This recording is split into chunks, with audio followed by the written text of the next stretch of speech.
You're listening to the Spark Your Light podcast, episode number 276, Become Your Most Authentic Self with Ana Welsh.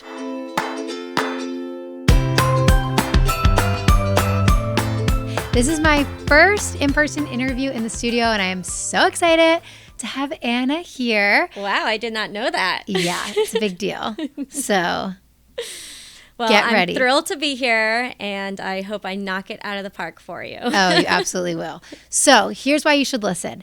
Ana is a former crappy manager turned leadership coach, and she's a professional speaker, and she has awesome information about becoming your most authentic self. So if sometimes you feel like you don't know how to show up, maybe that inner dialogue is different from the outer dialogue. You're trying to balance all of that and figure out really how to be you and be you in the different settings of life and what that dialogue should look like in your head, and then how to bring that positive self-talk on the outside and be the best version of yourself. Basically, if you're a listener of this podcast, that's the summary. You're going to love this episode, so stay tuned. So let's start with your story, because I think that is so great to hear from someone who's been there and been through these challenges with not being a great manager, and then how that led you to where you are today. Can you tell us a little bit about that? Yes. So first off, I was born in Brazil. I came to the States when I was 5, and really I had to work for a majority of everything I have in my life. And I paid my way cash through college. It took me 7 years. I grew up in South Florida. And I met a boy at a bar and ended up in Hoboken, New Jersey, and had no idea what I was going to do for work. Through a series of jobs, I landed my life-changing job at a large dermatology group practice. At the time, we had just opened up our second office, and it's called Schweiger Dermatology Group. They have over 100 offices now. They're incredible. But I was a drug rep, and that's how I met Dr. Schweiger in 2011. About a year after I met him, and I was calling on him, I sold an oral antibiotic for acne. He called me into his office one day and offered me a job. I had no idea what I was going to do, what exactly he wanted me to do. I just knew he wanted to grow, and I'm a risk taker and hard worker and hustler. And I said, you know what, let's give it a try. I ended up being there for 10 years. When I started, I was the 11th employee. When I left, there was 1,200. When I started, we had just opened up our second office. When I left, there was 93. And the running joke is when I started, I had no gray hairs, and now I have to get my roots done every 6 weeks because I learned through failure. I obviously had no management experience. I didn't have an MBA or a SHRM certificate. I just worked really hard and tried my best to execute. And thank heavens I had Dr. Schweiger, who had the incredible ideas and had the guidance for me. And I would just work really hard to try to execute and keep up with all of the growth. But when I first started, I was on hindsight's always 20/20, and it's never fun to admit this, but I was on a huge power trip. I was like, I have this huge job in New York City. I'm a little immigrant from Brazil. Like, look at me. I've made it. You guys are going to do this. You're going to do that. Here's a long, lengthy email. I sent it once. You should know it, And I really was just treating everyone the way I would want to be treated, and kind of having like a one-size-fits-all approach. And frankly, like a really closed mind. Like, I thought that if I emailed someone something once, if I told someone to do something once, done, like that's it. What's there to question, right? And clearly that didn't work. So for the first 2 years I struggled and had a lot of ups and downs. I had employees that probably didn't love me. I know they didn't love me. I had one employee, a big pivotal moment was a really hardworking employee who had tremendous potential and well-liked. She quit, no notice, because of me, because I was just on my power trip, and it was horrible. I still, till this day, I don't share the story often, but it really led me to making a 180. So she quit, no notice, completely because of me. Obviously, everyone knew it, and it was a hit to the team and to the providers that she supported. And Dr. Schweiger could have fired me. Dr. Schweiger, if you're listening to this, thank you for not doing that. He basically was like, listen, this is unfortunate. I'm paraphrasing, but it's up to you to turn it around. You know, I know you feel bad. You know, I felt horrible. But, you know, it's up to you to turn it around. Like, and I did. I really took that incident to heart. And I didn't want to be that, like, stressed, frustrated, like, go, go, go, frankly, like, thoughtless leader. And so I did turn it around. Honestly, I slowed down. I tried to think about things and people outside of myself, because I was just thinking, I need to get this done. If you're going to help execute, great. But if not, like, this is frustrating and I'm going to call you out. Which clearly is not a good strategy. And so I did turn around and, you know, really built a lot of great relationships with employees, from the non-exempt hourly employee to the high-earning dermatologist to my corporate, you know, colleagues. 2 years after that incident occurred, I went on mat leave for my first, and then I came back and they asked me to build the HR department. They said, you know everyone, you've built great relationships with everyone, you know, hopefully people like me is what I heard from that conversation. And we want you to build an HR department. We're actually going to call it employee experience. And your number one KPI is to reduce turnover. Mm-hmm. At the time, we were just growing, doubling in size every year. And we had 60% turnover, 60, which is clearly insane for a multi-location, you know, healthcare practice. And we implemented, this was in 2017, we implemented scaling up with Vern Harnish, and I'm still in text message conversation with him till this day. We built our core values, our employee programs, recognition programs. We had an amazing Dream On program. John Ratliff and Vern Harnish really pushed for that through the scaling up program. And we really built an incredible culture that's still alive to this day. In 2017, we reduced turnover from 60 to 26%, and then 2018 down to 21%. And I was like, wow, guys, I've made it. This is my claim to fame here. It's like people. And while sometimes I would doubt myself because it wasn't necessarily like a subject matter expertise that I gained, it was definitely the soft skills, the people skills that you can't really see or touch or feel or see on a P&L, but you felt it. You surely felt it in terms of the energy. And so, yeah, I was there up until 2022. Pre-COVID, moved out here to the Philadelphia suburbs. Was still able to commute in.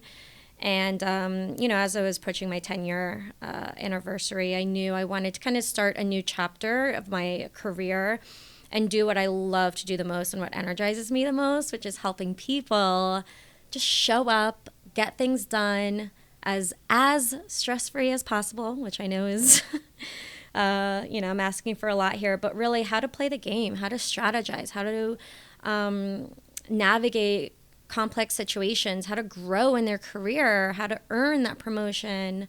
And at this point now, I'm doing more talks around that and trying to help a larger group of people in making an impact and being more thoughtful in how they are showing up. I love your story, and two pieces stand out to me that I think will really resonate. The first is just thank you for sharing that uncomfortable failure, and especially because you don't share it a lot, just knowing that we've pretty much all had moments in our life like that. It's all of a sudden a huge wake-up call. We've been going 100 miles an hour. We've been completely in our own world. And something you said that really resonated with me was that you wanted to treat people how you wanted to be treated, which is the golden rule, right? Like we are taught that that's how we're supposed to show up, yet that's actually not great advice for not only being a leader, but even being a friend, being a parent, being a spouse. Wow.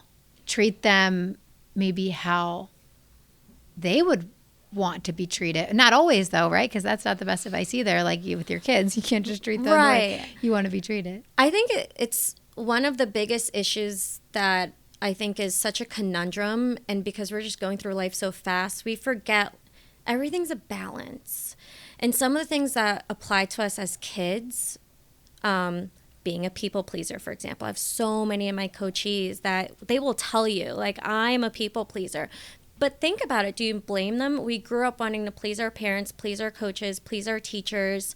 And now we have to kind of unlearn that as a grown-up, as I say to my 7 and 5-year-old, right? Like, so treating people the way you want to be treated applies, but there's a balance. It applies in respect and communication and just doing the right thing, right? Integrity and such.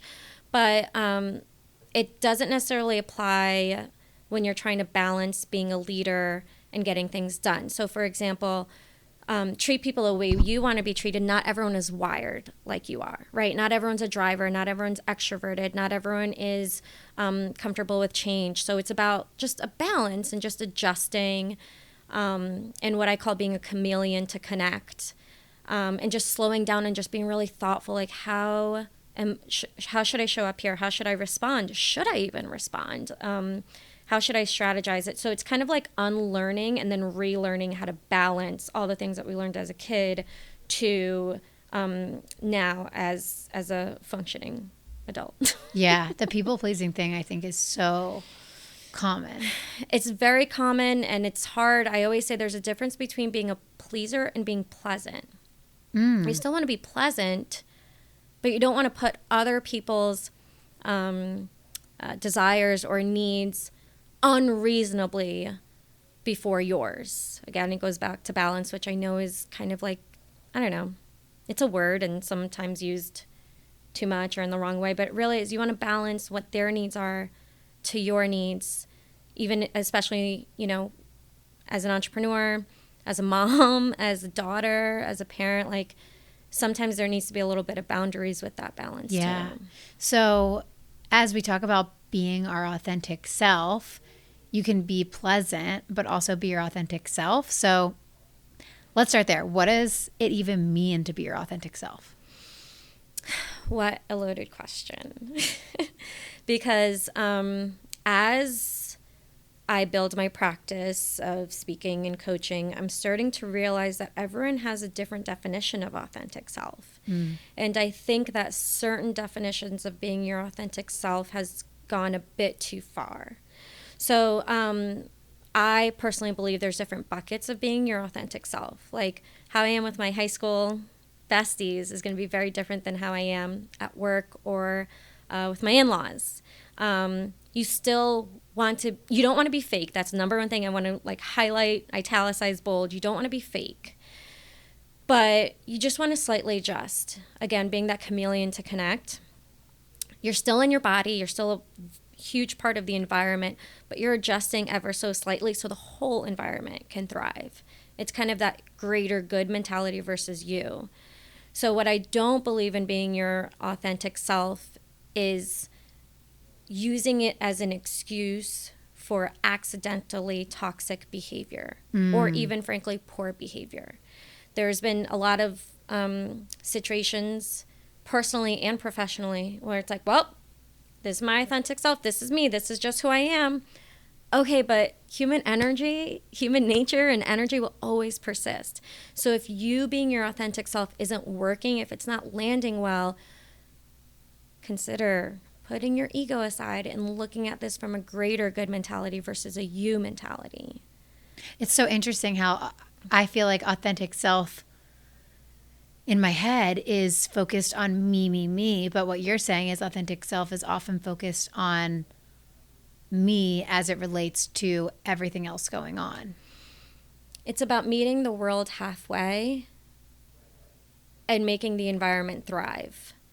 You, as your authentic self, is an important value add to the environment if you're super cognizant of it and you're not accidentally draining the energy, relying on being your authentic self.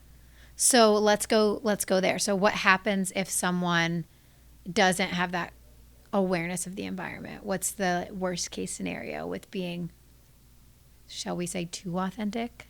I don't know if that's the right word. I think it is the right word. It might be controversial, and I hope that the viewers know that there's method to the madness behind that. Yeah. In the workplace, there is such a thing of being too authentic, in my opinion, because what ends up happening is you're very personal driven, you're very subjective driven, you personalize things, you end up, quote unquote, I'm using air quotes for the listeners, venting, and you're in this like raw negative state. You have that meeting after the meeting. If you get that fix your face text from your work bestie because you're just like over it, and you end up draining the energy. You know what's interesting to me? I don't think that's authentic. I think that is emotional. And when you are acting from emotion, what we teach on this podcast, and we've had my friend Madison Arnhold on actually teaching about processing emotions. So go back and listen to that episode if you haven't listened to it and you want to work on this.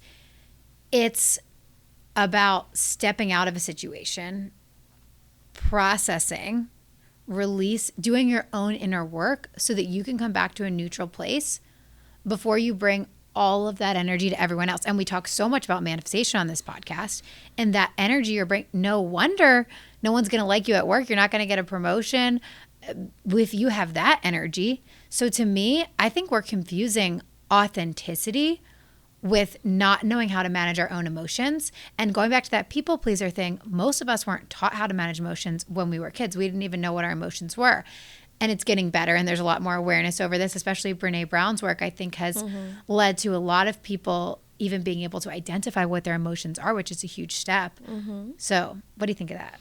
I think you're spot on. And that's another, word that has different definitions behind it and can frankly be triggering is emotions and emotions at work. A quick side story is I have a very good friend. I was with her recently, and she works for a large corporation, and she was telling me the situation with her at work related to the concept of emotions. And she was telling me, and I was just listening, and she's like, so what do you think? I said, well, do you want friend Anna or coach Anna? And she's like, coach Anna. I'm like, okay. I will start with friend Anna so that you know where I'm coming from, but I will end with coach Anna. Basically, the situation was, to work backwards, she was receiving feedback from other individuals. She received 2 pieces of, air quotes, anonymous feedback, of which she knew just based on their tone and how they wrote and delivered the feedback. It was from 2 assumed male managers from other departments that she works with. And in theory, both of one was straight up, at times can be emotional. And the other one was a very nice way of saying sometimes can take things emotionally. And she was really upset about that. And she was like bothered by it and really upset. And she's like, if they were women, they wouldn't have said that to me. And they wouldn't say that to their male counterparts. How dare they say that I'm emotional, blah. And I just sat and listened to her because, first of all, I could relate. Yeah, that's messed up. Friend Anna's like, tell me where the buried body. Let's do this. Like, that's wrong. But again, at work, is your goal to have your ego stroked, or is your goal to execute and grow and learn, make more money and get promotions? Most likely the latter. So what I responded to her then as coach Anna is like, listen, I get that it's wrong. Your feelings are beyond valid. You have every right to feel that way. But what if you were to flip it on its head? And the only way you can do that is if you put your ego aside, which I know is, for all of us, we are literally wired to protect. So our ego, subconsciously or consciously, is always going to be there unless we're really, really aware and paying attention to it. If you were to put your ego aside and think of using that feedback to help you, what would that look like? And she just kind of looked at me like, damn you, I'm like, now, can you think back of perhaps a meeting or a conversation where, while you had every right to be upset about something was blatantly wrong, but perhaps you could have just adjusted ever so slightly so you still maintain that beautiful balance of professional and authentic? Maybe that's just feedback for you. And then I also asked her, frankly, are these reviews part of is this anonymous feedback part of your reviews or your appraisals? Because if it's not going to get in the way of you making money, who cares? Honestly. Like, Yeah. so it goes back to, but the emotional part, especially for us as females, it can be sensitive. Like, how dare you call me emotional? Like, I'm just standing up for what I believe in. But I think there's a difference between being emotional and passionate. And I was called emotional. I know I was emotional. My God, I'll be the first to admit I was on my soapbox left and right if I didn't think something was right. But the way I delivered it ended up draining the discussion and putting people off. No one ever like blatantly said that to me, but I know it, like looking back in hindsight, knowing what I know now. So it's about, again, slowing down. I kind of have this method called the signature self. In fact, I trademarking it. It's filed. The signature self method is having self-awareness so that you know what triggers you and you know how you're wired. You can depersonalize how other people are wired and still proceed with a meeting or conversation. So self-awareness, self-regulation, basically what you were just sharing as well, how to kind of regulate yourself in the moment, which strategies are you doing to get back to a baseline so you can still proceed in an approachable, professional way. And then self-coaching is the third step of the method, is how you're talking to yourself in your head to work through these issues in real time, something AI will never be able to do for you, right? When you're in the middle of a meeting or when you're on a call with a potential client that can help make Christmas less stressful if they were to say yes, like how are you talking to yourself in your head? So you can continue and proceed and get to a successful outcome. Now, I'm saying this, it's easier said than done. I just turned 40. I'm still practicing this, like myself. I wish I knew this earlier. I wish I knew this when I was my 28-year-old power trip self. And in fact, that's what I love to help and coach other people to do. But if you were to just slow down and be really thoughtful in how you're talking to yourself in your head, you'll get to that greater good, to that outcome, to that execution, to that promotion, to that closed sale in a, quote unquote, easier way. And then eventually you literally rewire and train your brain, and then it doesn't become such a heavy lift. Right. And when we talk about manifestation, the way we speak then creates essentially everything. But the way that I like to teach it for simplicity is, our thoughts create our words create our actions create the circumstances that we see in our life. And so if we change that inner dialogue, everything starts to change, which I know you love manifestation too, which is so fun. I have manifested my whole life. And I say that with all the humility in the world. I have literally manifested everything. And by all means, I think the universe likes me for some reason. So I've definitely lucked out in certain circumstances. But even now as a business owner, one of the things people don't talk about so much, because you probably just see like Instagram and TikTok and LinkedIn and all the successes and all the people, nobody really talks about the mental ups and downs of everything. But I am manifesting that I will be a successful business person. I'm just 2 years in the game. It takes longer than I want, but I've manifested, honestly, like meeting my husband, earning a huge raise, this sounds a little cheesy, but being on the cover of Mainline Today's Power Women, I manifested that. That took 5 years. Like I truly believe that you have the power to drive your mind, but you have to want to do it and you have to practice doing it. And then it becomes second nature. So we love manifestation here. So we love this I know you guys do. topic. So what would you say are your favorite kind of manifestation practices that you do, whether it's daily or weekly or just like in your routine? My number is 11. I was born on October 11th. My soccer number was 11. That's always been my number. So I kid you not, I actually was taking screenshots of it and then I stopped because I'm like, this is a daily or every other day thing. I happen to always look at my phone or the clock when it's 1:11 or 11:11, almost daily, if not twice a day. And I say the same affirmation in my head. And I've started to teach my kids to say the same thing. And I say it every time, and I stop anything that I'm doing. Sometimes even if I'm on a call or training someone, it takes like 10, 15 seconds. So I can just quickly do it. And I say that affirmation. I say it with conviction every time. Vision board. One day I will have to show you my vision board that was in my apartment for 6 years. Then I moved to another apartment, and I didn't see it for 4 years. And then I moved to my house, and I saw my old vision board, and almost everything that was on that vision board occurred. There was a stack of cash. It said earn more money, and I was very fortunate enough to grow in my corporate role to do that. There was even a necklace that said love, and it was in a pretty peculiar font. Again, put it down for 4 years, had my kids, saw it again, and the push present that I got from my husband happened to be for my son Dylan. That same font happened to be that same exact jeweler, Sydney Evan. She had love, like a very popular love necklace and font. And that's what I ended up getting for my gift. And I remember when I got that gift, I cried because I just thought it was so beautiful. I loved the font. I had no idea how meaningful it was to me until literally 3 years later.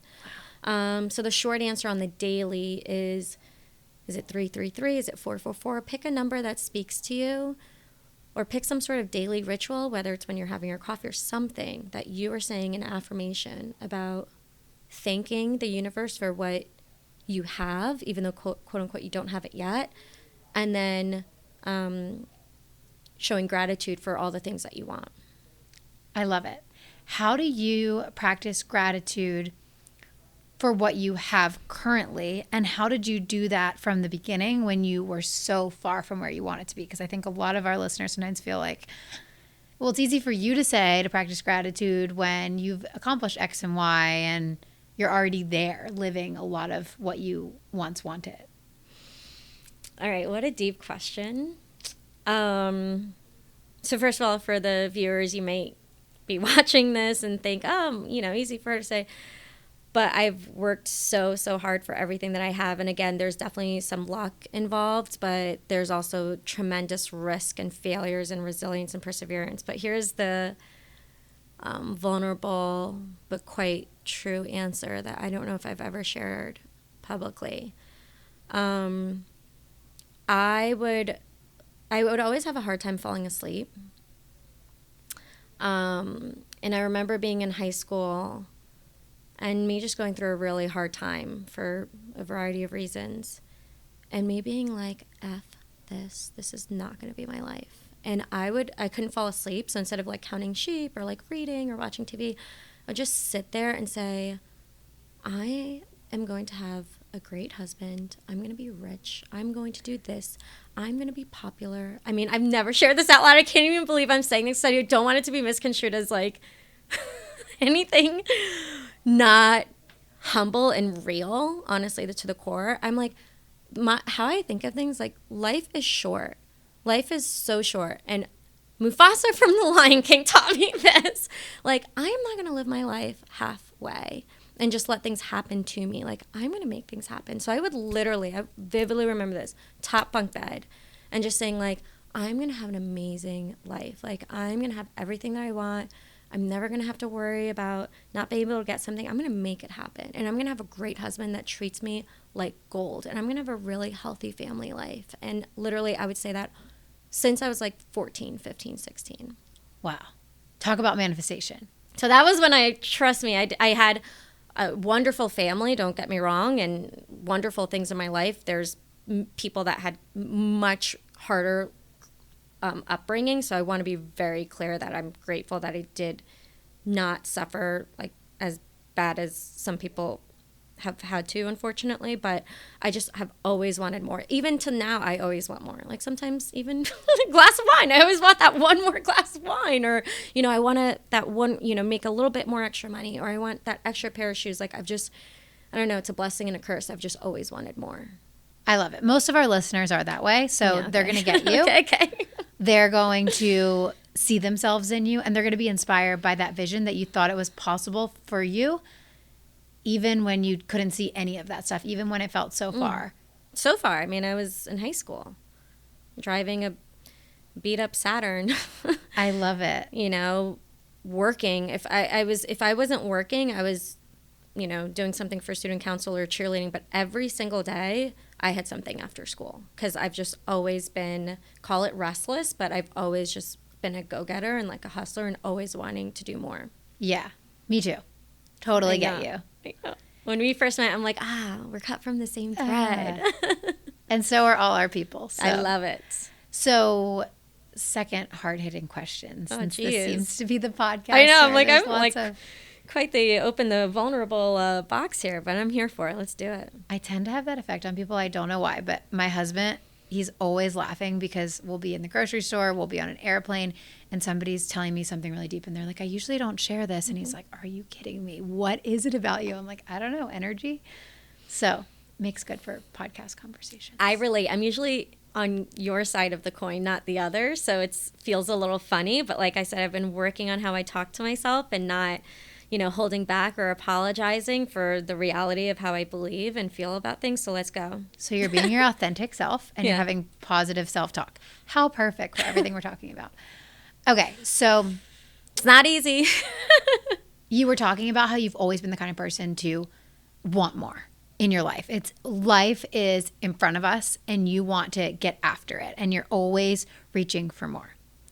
How do you prevent yourself from being on that treadmill where you tell yourself, I'll be happy when I get that next thing?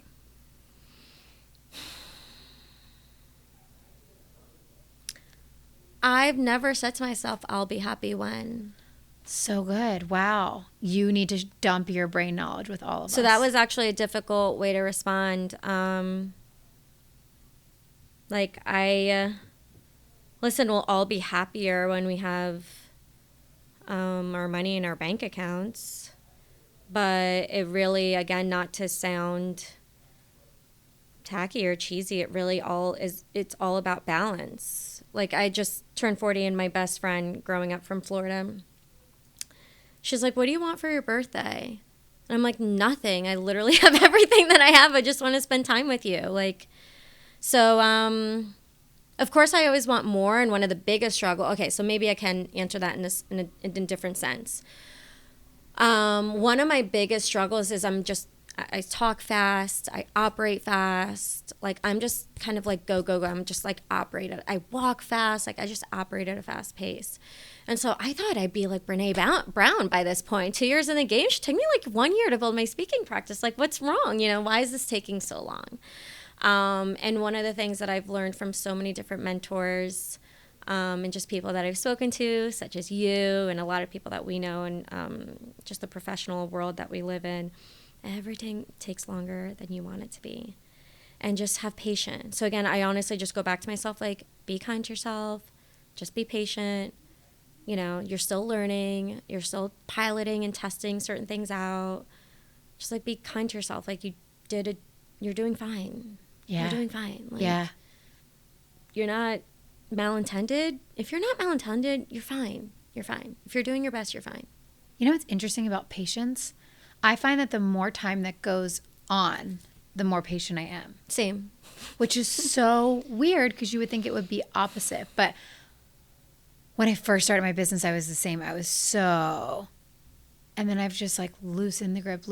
And 2025, which this will be airing in 2025, so weird. That is so weird. Marks 9 years for me since I first started my entrepreneurship journey. And honestly, I'm really finally starting to see a lot of traction, a lot of reward, and it's taken almost a decade. Yeah. I've just been trying really hard to just give myself grace. I mean, tell us about that, because we want to talk about this self-talk piece a little bit more. How do you... this has been something I've really worked on. There's two things that I've worked on since I started my business, which is like under the umbrella of like patience and grace, which I'll speak to, but also not caring what people think about me. I'm like 90% there. I'm not at the finish line yet. But the reason why I made progress is how I literally like coach myself in my head all the time. And I now use like my body cues as like a tool for me. Like as an advantage. So when I feel myself wanting to type like an angry pianist to write someone back, that's my cue. Like, I'm annoyed, I'm pissed, this is probably not the right time. When I'm starting to sweat, that's my cue, like, slow down, chill, don't even do anything. But grace is literally how I talk to myself. And sometimes there's two, I think, angles there is, and I use this with my coaches, like, what would you say to your best friend? What would you say to someone that's really hardworking on your team? Would you talk to them the way you're just talking to yourself? And that's like usually like a good rewiring, like catch, reframer. But a book that I read that was also life-changing, I read it like a year and a half ago, Positive Intelligence. And it's all about managing your sabotaging thoughts and your saboteurs. Shirzad Sharmin, I want to say, I hope I don't butcher his name. He basically talks about catching yourself, really, when you're getting hijacked with sabotaging thoughts and replacing it as a strategy to rewire, replacing it with a sage thought. And the most common, there's 10 sabotaging thoughts, there's 5 sage thoughts. I could talk about this probably like an hour or two, but high level is the most common sabotaging thought is the judgment of others and judgment of ourselves. I mean, how many times are we sitting here judging others? We're recording this on election day. How many judgments is everyone making about who you're voting for, who you're not voting for, what you stand for, what you're not? How many times are you judging yourself? Especially look at our adolescent and young adults. I speak to a lot of middle schools and high schools, and they're judging themselves on how they look or what they said. It's how we're wired is judging. And okay, catching yourself, first of all, paying attention, because it's just so second nature. We don't even realize when we're doing it. Sometimes my coaches, when I try to help, I'm like, you just judge yourself, and they're like, oh. So first of all, you just have to, like, again, step 1 in the signature self method, the self-awareness, like, just start paying attention.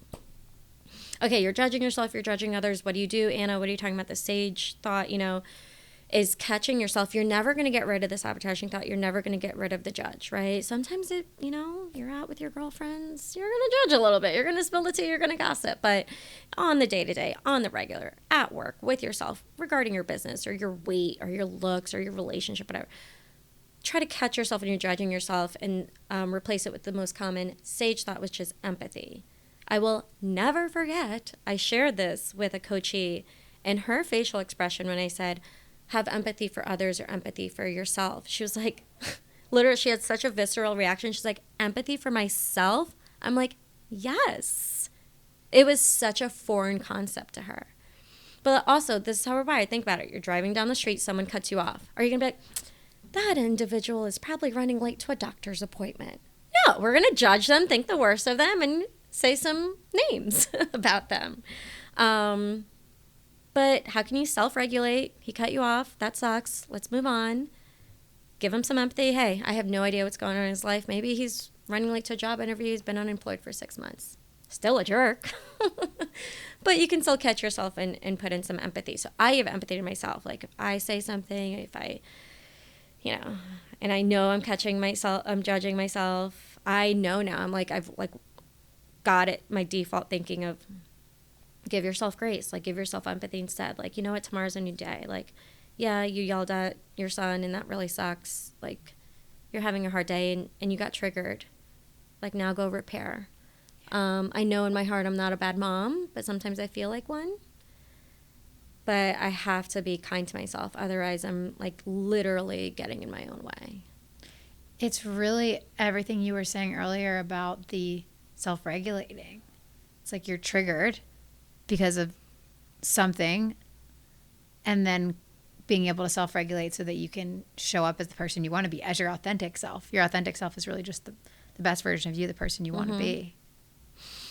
It requires paying attention, being crazy thoughtful and aware. It's like you're, again, on a call with a potential client that could like make or break your business. You want to really push them, but then you don't want to like be too much, right? So you kind of, again, it's like that balance. It's like playing the game. Or for me, thinking back, I just think of me in like a big board room, meeting with other colleagues that I was probably not being careful or thoughtful in how I was interacting with them. And I was leading in my quote unquote too authentic self, where I was so emotional about what I believed in. I did not stop until I was able to get my point across, or I did not stop until I wanted to call someone out. That clearly did not work. Like, that's not okay. So being your authentic self is also like being very cognizant of like what your triggers, and then talking to yourself in your head, so that in real time, again, AI will never be able to do this for us. In real time, you could still respond to that colleague, still try to get your point across, but in a way that's going to land well. So good. I think if everyone in the world could learn to process their triggers in real time, or even compartmentalize it enough to know I'm triggered, I need to address this. This is a deep-rooted thing that's been coming up for 10 years. I'm not going to solve it in the 30 seconds in my head before I have to respond to this person, but I'm going to take a breath. I'm going to leave it over here in this closet, and I'm going to go open that closet tonight after work or after this conversation or whatever it is, and I'm going to respond from a non-trigger state. If we could just do that, we would be so productive. Can I tell you the timeliness of everything you just said? So this morning we had family pictures, and I absolutely adore my kids, but they, you put a huge camera in front of them, they're not going to be who I see on the day-to-day. And I was like, in my head, thinking of me, like, we spent this money, this lovely lady came out from the city, and I don't know if we're going to get a good picture out of this. Hashtag first world problems, might I add. But I was so bothered. Like, I wish that I had more family pictures when I was younger with my family. Like, this is so meaningful to me, but they're young. So I get it. Like, they're not, they didn't show up. Okay. So, like, I was, like, so annoyed. And then I had another conversation where I was it was a very, very productive conversation. It definitely wasn't like sunshine and rainbows, but it was really good communication, like raw communication. But it definitely triggered me, like my body, I was sweating and stuff. So I had two beautiful trigger moments today before coming in. And I was texting with one of my girlfriends, and I'm like, it's all good. I'm really excited to record this podcast. I'm just going to compartmentalize this, and I'm going to really unpack it when I have the space and time to, and I'm not in like a heightened place. And she wrote back, hashtag compartmentalizing queen. And I'm like, you know what? Kind of like that for me. Like, I've compartmentalized so much because you have to figure out how to move on in real time. Yeah. And so many times we get stuck, we get paralyzed in like flight or fight, or just like so hopped up in our egos that we just want to get that point across. We want to scratch that itch, but like, that's not how life works. Yeah. And again, please know I'm not perfect. I'm practicing everything that I preach, and I recognize this is easier said than done. But if you're right, if the world could just simply practice being hyper aware of their triggers, being able to try to get as close to baseline as possible in real time when they're triggered, and then know how to talk to themselves to get out of that triggered moment and get to like a successful outcome, whether it's like a heart-to-heart, a new job, or just making a hard decision, like their lives would just be easier. And then it just goes back to like, life is short. Why do we want to be in this like negative, can't do state? Yeah. And then with our self-awareness, I also think it's important to have awareness of other people, because 100%. I know whenever I'm upset that someone else did X, Y, or Z, and when I take a breath and I remind myself they were triggered, or that's their own limiting beliefs, their own stuff that they have going on that they need to work through, and it's just getting taken out on me because I'm the thing that's in front of them, and the triggers always get taken on the thing that's in front of them, then I don't feel so bad anymore. If you're listening, imagine me physically putting my hands around the front of my body and above my body, because I'm illustrating my energy bubble. You can have your stuff, but you're not going to infiltrate my energy bubble. Yeah. Like, homegirl, go somewhere else with that negativity. Like, it's not coming in. It's not seeping in. Yeah. I used to take it in, but I've learned to protect my energy bubble. I just can't deal with miscellaneous toxicity or like unnecessary stuff, So that's one, and that's something I really, especially with like the middle school and high schoolers that we speak to, like that's important for them to like even understand that concept. But two, you are absolutely right. I love to, I hope it's okay to say this. I work with predictive index as personality assessment, and I love it because it was life changing for me when I learned how I'm wired and how other people are wired, because it helped me depersonalize different personalities. Oh, I don't know anything about this. Okay, so DISC and predictive index are very similar. DISC is the 4 colors. You may have seen it: red, yellow, green, and blue. Very easy to decipher. And then there's predictive index, which not only shares in a similar fashion, but it helps more with hiring, and it also helps you understand yourself, how you're wired, and then how you believe you need to show up at work based on your answers. So it helps you understand where you're stretching. But whatever personality assessment anyone chooses to use, for me, it helped me also psychoanalyze, quote unquote, the end user. So for example, my former CFO, who is now a co-founder at a great company, I love him to death, and we share this from time to time. When we first started working together, we were butting heads because I was like the culture and like warm and fluffy girl, and he was like the numbers guy, and not him, but some CFOs don't see turnover savings on the P&L. I mean, you technically don't, but some people, they don't understand or value the savings and turnover, the savings and retention, right? Because it's either a revenue or an expense in theory, and then profit. So we were just kind of not seeing eye to eye. We were kind of very disconnected. And I was trying so hard to do good, and he was trying to do good. Like, both of our intentions were positive. But he was very to the point, and I was very, like, warm and fluffy, like, long-winded sometimes, like, feelings and emotions, blah, blah. So we realized through a personality assessment exercise that we went through, I was extroverted and the gregarious, outgoing, let me talk it through type, yellow in DISC, or a high B in predictive index. And he was more analytical, numbers to the point, cut and dry, point A to point B, that's it. I don't need the squiggly line that Anna kind of represents, right?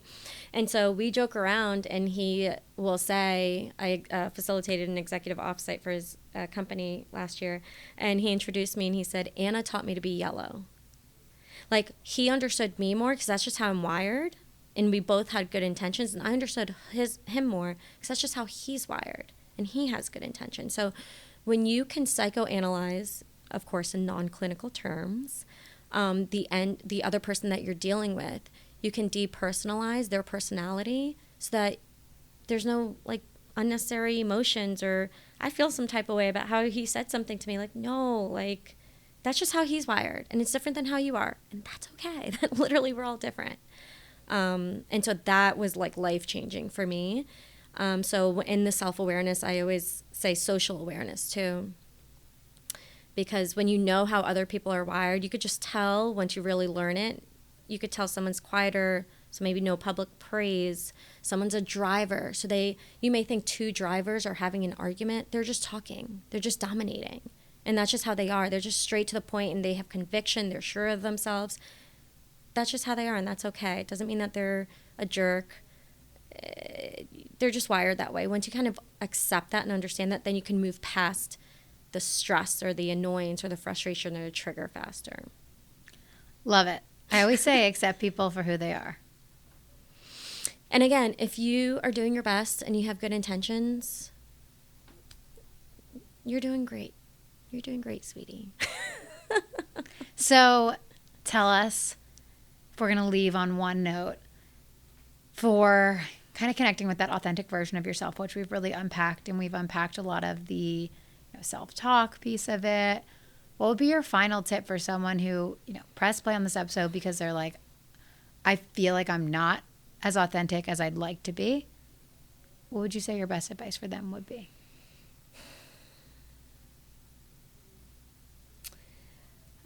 I guess 2 things come to mind in response to I feel like I'm not as authentic as I want to be. Gosh, that's a loaded question. It depends on what their version of authenticity is.